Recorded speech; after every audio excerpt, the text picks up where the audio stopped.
Herzlich willkommen zu einer neuen Reise in die Vergangenheit auf unserem Kanal Legendäre Burgen und Dome. Wir freuen uns sehr, dass Sie heute bei uns sind, um die Geheimnisse eines der prächtigsten Bauwerke Europas zu lüften. Tauchen Sie mit uns ein in eine Welt voller Glanz, Macht und unvergänglicher Geschichte, während wir die Tore zu einem Ort öffnen, der wie kaum ein anderer das Herz und die Seele Sachsens verkörpert. In den sanften Nebeln, die morgens über die Elbe ziehen, erhebt sich im Herzen der Dresdner Altstadt ein monumentales Zeugnis menschlichen Gestaltungswillens: das Dresdner Residenzschloss. Seine Ursprünge liegen im Dunkel der Geschichte verborgen, tief verwurzelt im frühen 13. Jahrhundert. Um das Jahr 1220, als Rittertum und Glaube das Antlitz des Abendlandes prägten, legten die Burggrafen von Dohna den Grundstein für eine Wehranlage an jenem Ort, an dem heute Geschichte geatmet wird.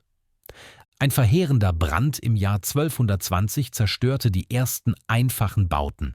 Doch wie ein Phönix erhob sich aus der Asche das steinerne Castrum, das 1289 erstmals urkundlich erwähnt wurde. Die Lage war meisterhaft gewählt, am Übergang über die Elbe, dort, wo Handelswege und politische Ambitionen aufeinandertrafen. Es war nicht bloß ein Schutzbau, sondern von Beginn an ein Symbol für den Anspruch auf Herrschaft in einer Region, die später als das Elbflorenz Weltruhm erlangen sollte. Die Wandlung von einer mittelalterlichen Burg zu einer fürstlichen Residenz von europäischem Rang ist untrennbar mit dem Haus Wettin verbunden. Unter Wilhelm, dem Einäugigen, wurde der Bau um 1400 massiv erweitert. Doch der wahre Geist der Renaissance zog erst unter Kurfürst Moritz von Sachsen ein. Zwischen 1548 und 1556 schuf er ein Meisterwerk der Renaissance-Architektur in Deutschland. Moritz wollte nicht nur wohnen, er wollte repräsentieren. Seine Inschrift im großen Schlosshof kündet noch heute von seinem Stolz und seiner göttlichen Berufung. Doch wer an das Schloss Dresden denkt, dem erscheint unweigerlich das Bild eines Mannes: August der Starke. Als Kurfürst von Sachsen und König von Polen verwandelte er die Residenz im 18. Jahrhundert in ein barockes Gesamtkunstwerk. Er war der Visionär, der das Schloss mit unermesslichen Schätzen füllte und die Prachtentfaltung auf eine Spitze trieb, die selbst Versailles in den Schatten stellen sollte. Nach ihm setzten Könige wie Albert die Arbeit fort, ergänzten den Bau im Stil des Historismus und des Neorenaissance, bis das Schloss im Jahr 1901 seine endgültige, majestätische Form erreichte. Das Residenzschloss Dresden ist ein Labyrinth aus Epochen und Stilen.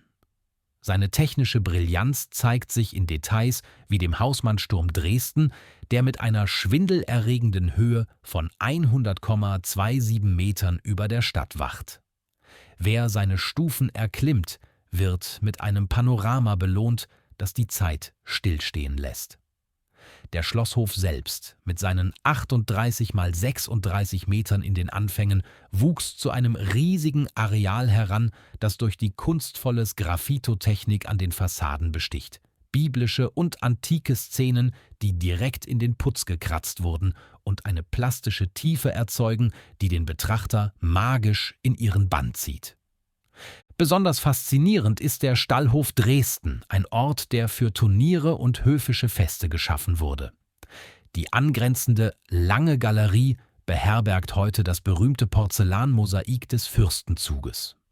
Ein weiteres technisches Highlight war das erste Fernheitskraftwerk in der Nähe der Semperoper, das bereits um 1900 das Schloss und die Oper mit Wärme versorgte, ein Zeichen für den visionären Geist der sächsischen Ingenieurskunst.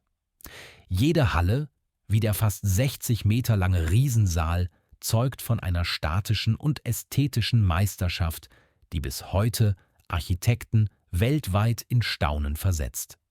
Es heißt, in den tiefen Gewölben des Schlosses atme die Materie selbst. Das historische Grüne Gewölbe, die legendäre Schatzkammer Dresden, ist ein Ort, der Legenden nährt. Hier, in Räumen, die mit Spiegeln und Gold verziert sind, ruhen Objekte, denen man nachsagt, sie besäßen eine eigene Seele. Der Dresdner grüne Diamant, ein Wunder der Natur, gilt als Talisman des Hauses Wettin. Mythen ranken sich auch um die Alchemisten am Hofe Augusts des Starken, die in den geheimen Winkeln des Schlosses versuchten, Gold herzustellen und dabei das weiße Gold, das Meißener Porzellan, erfanden. Es ist diese Atmosphäre von Mystik und unermesslichem Reichtum, die das grüne Gewölbe zu einem Ort macht, an dem die Grenze zwischen Realität und Märchen verschwimmt. Selbst die tragischen Ereignisse der jüngeren Vergangenheit, wie der spektakuläre Juwelendiebstahl, fügen der Geschichte des Schlosses eine dunkle, fast schicksalhafte Ebene hinzu, welche die Unvergänglichkeit dieser Schätze nur noch unterstreicht. Die Einzigartigkeit des Schlosses liegt in seiner Vielfalt. In der Türkenkammer, einer der weltweit bedeutendsten Sammlungen osmanischer Kunst, begegnen wir einer faszinierenden Welt aus Seide, Gold und osmanischer Pracht. Die riesigen Zelte und prunkvollen Waffen sind Zeugen einer Zeit, in der der Orient und das Abendland in einem spannungsvollen Dialog aus Bewunderung und Konfrontation standen. Das Schloss ist jedoch mehr als eine Sammlung von Museen. Es ist das steinerne Gedächtnis der Geschichte Sachsens. In der Rüstkammer, zwischen Harnischen und Prunkwaffen, wird der Geist der Ritterlichkeit lebendig. Jeder Saal, jede Galerie erzählt von der diplomatischen Klugheit und dem kulturellen Feinsinn der Wettiner. Die Architektur vereint Romanik, Gotik, Renaissance und Barock zu einer harmonischen Einheit, die das Schloss zu einem der bedeutendsten Denkmäler der europäischen Kulturgeschichte macht. Das Jahr 1945 markierte beinahe das Ende dieses Wunderwerks. In den Flammen des Zweiten Weltkriegs brannte das Schloss bis auf die Grundmauern nieder. Doch der Wille, dieses Symbol der Identität zu bewahren, war stärker als die Zerstörung. Seit 1986 wird das Dresdner Residenzschloss mit einer Präzision und Hingabe rekonstruiert, die ihresgleichen sucht. Heute ist es wieder das pulsierende Zentrum der Sehenswürdigkeiten Dresden und beherbergt die staatlichen Kunstsammlungen. Besucher aus aller Welt strömen herbei, um bei einer Dresdner Schlossführung die rekonstruierten Paraderäume Augusts des Starken zu bewundern oder im kleinen Ballsaal den Glanz vergangener Feste zu spüren. Die Architektur Dresden wäre ohne dieses Herzstück undenkbar. Die laufende Restaurierung, die voraussichtlich 2027 ihren krönenden Abschluss finden wird, zeigt, dass wahre Meisterschaft und kultureller Wert über die Jahrhunderte und Katastrophen hinweg Bestand haben. Wir hoffen, dass dieser Ausflug in die prunkvolle Welt des Dresdner Schlosses Ihr Herz ebenso berührt hat wie das unsere. Die Majestät dieses Ortes erinnert uns daran, dass wahre Schönheit und Genialität niemals wirklich vergehen können.